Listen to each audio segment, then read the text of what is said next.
Thank you for joining me for this video. So I had a dream. It's fairly long, but I'm going to tell you only the parts about what Jesus told me about humility. I'll tell the other parts of the dream in another video. But the focus in this video is the importance of being humble. So at the beginning of the dream, I remember that all I saw in front of me was darkness. There was a darkness so thick that I couldn't see anything beyond it. I could see no light whatsoever. Then Jesus took both his hands and he pinched the darkness with both hands, and he made a tear in the center of the darkness. And then he pulled it apart, and the darkness was separated. And then there was an opening in the darkness, and he took his finger, the first finger on his right hand, and made a circle in the opening of the darkness, so that the darkness had now been pushed to the outside of this circle. And inside of this circle was now a little bit of dim light, like moonlight. And when Jesus drew the circle, he was telling me that the circle represented a cycle, and that there are many kinds of cycles upon the earth. There are water cycles, life cycles, menstrual cycles, agricultural cycles. And he explained to me that everything on this earth has a life cycle and will eventually die, because everything on this earth has an expiration date. The earth represents the physical world, and everything in this physical world will only last for a season. So everything on this earth, including the earth itself, has an expiration date, because the spirit of death is upon the earth. It was unleashed upon the earth when Adam and Eve sinned, because the wages of sin is death, Romans 6:23. Now death is here upon this earth. So Matthew 24:35 tells us, heaven and earth shall pass away, but my words shall not pass away. So earth has an expiration date, as well as the heaven above the earth, which is the sky, clouds, sun, moon, etc. Revelations 21:1 tells us, and I saw a new heaven and a new earth, for the first heaven and the first earth were passed away, and there was no more sea. So Jesus was explaining to me that everything has a life cycle, and that's why a life cycle is represented by a circle. And that's why an egg is round, including the eggs in a woman's fallopian tubes, because the circle represents life.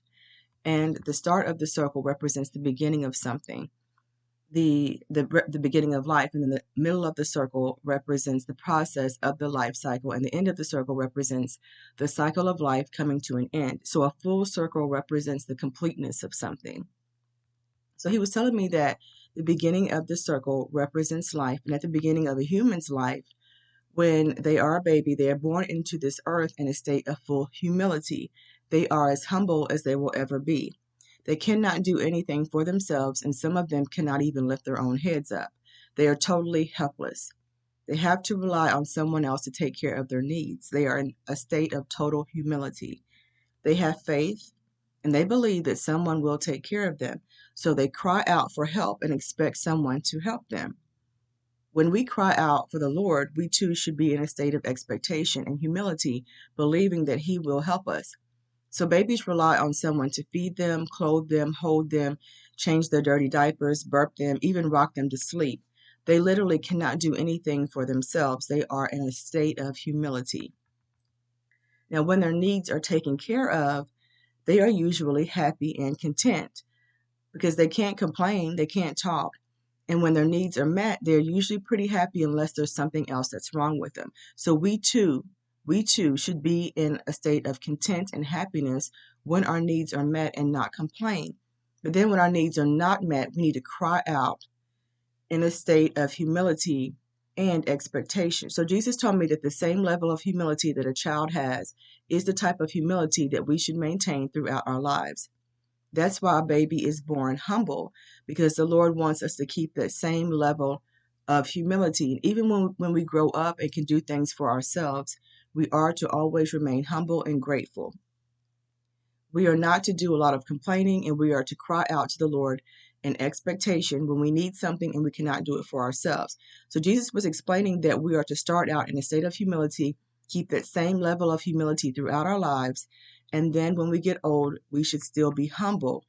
He explained to me that the Lord expects us to be humble, which is why He ensures that we are humble when we're born, and we're humble when we die. When we get old, if we get old enough, we go right back into that state of humility.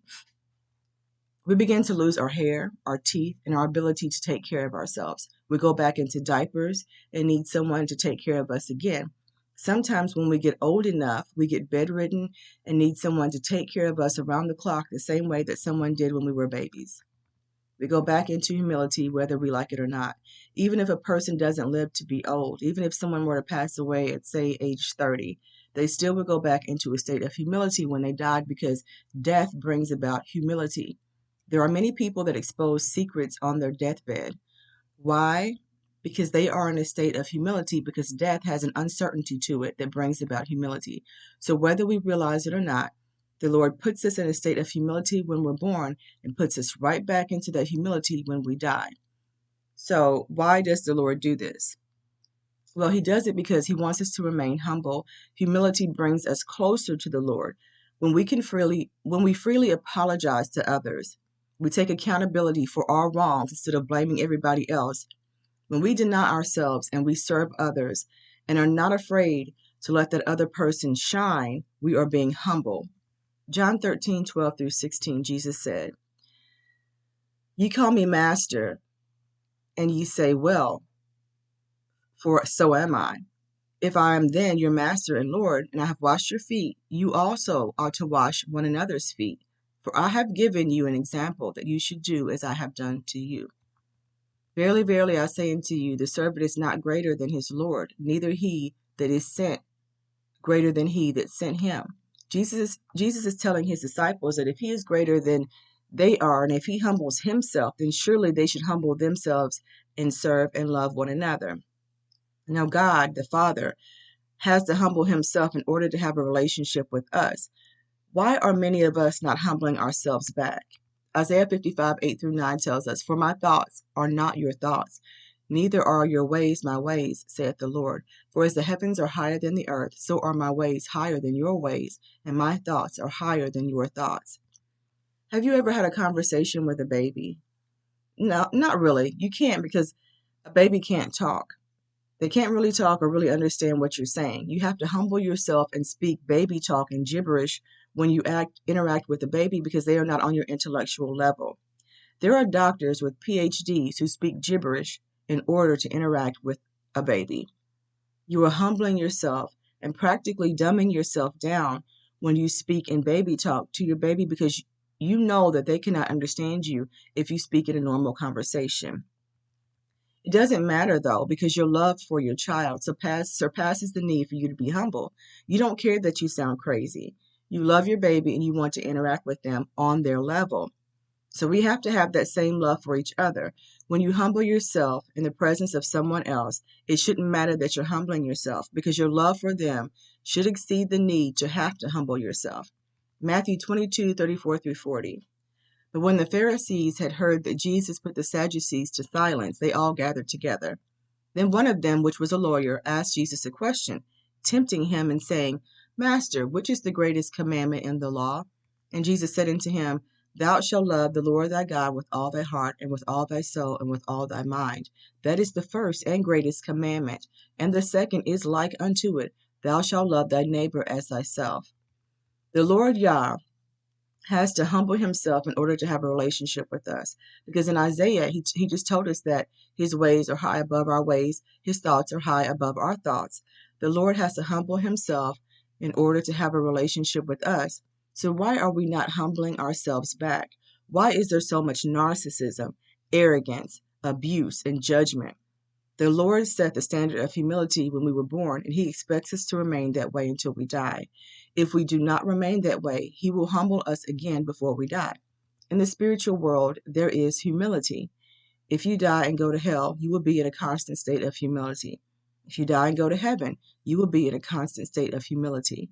You are also supposed to be humble while you're up on this earth. Sometimes we wonder why we go through so many trials and tribulations, but those trials are supposed to keep you in a state of humility, because the Lord delights in our humility. It brings us closer to him. He cannot have a relationship with us if we're being arrogant, self-centered, self-righteous, or conceited. That means that we're full of pride, and pride is what got Satan thrown out of heaven, because Satan refused to maintain his humility.